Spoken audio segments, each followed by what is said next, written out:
പശ്ചിമേഷ്യൻ മേഖലയെ വീണ്ടും യുദ്ധത്തിൽ ആഴ്ത്തിക്കൊണ്ട് ചെങ്കടലിലെ തന്ത്രപ്രധാനമായ ബാബ് അൽ മന്ദേബ് കടലിടുക്കിൽ സഞ്ചരിക്കുകയായിരുന്ന ഈജിപ്ഷ്യൻ ഉടമസ്ഥതയിലുള്ള തിഹാമ എന്ന ചരക്ക് കപ്പലിന് നേരെ ഹൂതി വിമതർ നടത്തിയ ബാലിസ്റ്റിക് മിസൈൽ ആക്രമണത്തിൽ 6 പേർ കൊല്ലപ്പെടുകയും 10 പേർക്ക് പരിക്കേൽക്കുകയും ചെയ്തു. ഫെബ്രുവരി 28-ന് ഇറാൻ സംഘർഷം ആരംഭിച്ചതിനു ശേഷം മേഖലയിൽ ഹൂതികളുടെ ആക്രമണത്തിൽ ജീവഹാനി സംഭവിക്കുന്ന ആദ്യ സംഭവമാണിത്. ഭക്ഷണ വസ്തുക്കളുമായി പോവുകയായിരുന്ന കപ്പലിന് നേരെ ഹൂതികൾ 3 മിസൈലുകൾ തൊടുത്തുവിട്ടതിനെ തുടർന്ന് വൻ തീപിടുത്തവും നാശനഷ്ടങ്ങളും ഉണ്ടായി. ആക്രമണത്തിൽ 3 പാകിസ്ഥാൻ സ്വദേശികളും ഒരു ഇന്തോനേഷ്യൻ സ്വദേശിയും അടങ്ങുന്ന 4 നാവികരും രക്ഷാദൌത്യത്തിനെത്തിയ യമൻ സായുധ സേനയിലെ 2 സൈനികരുമാണ് കൊല്ലപ്പെട്ടത്.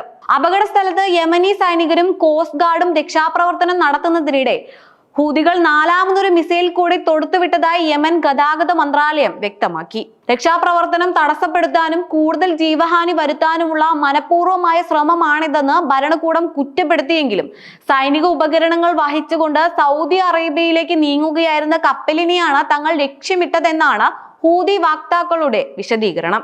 ഈ സംഭവം അന്താരാഷ്ട്ര തലത്തിൽ വലിയ നയതന്ത്ര പോരിലേക്കാണ് വഴി തുറന്നിരിക്കുന്നത്.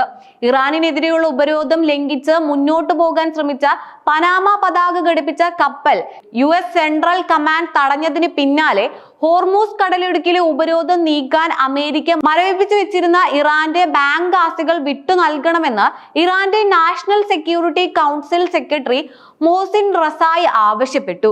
എന്നാൽ ഇറാൻ വഞ്ചകരായ വിലപേശലുകാരാണെന്നും മരവിച്ച ആസ്തികളുടെ പൂർണ്ണ നിയന്ത്രണം അമേരിക്കയുടെ കൈകളിലാണെന്നും വ്യക്തമാക്കിക്കൊണ്ട് US പ്രസിഡന്റ് ഡൊണാൾഡ് ട്രംപ് ഈ ആവശ്യത്തെ കടുത്ത ഭാഷയിൽ തള്ളി പറഞ്ഞു.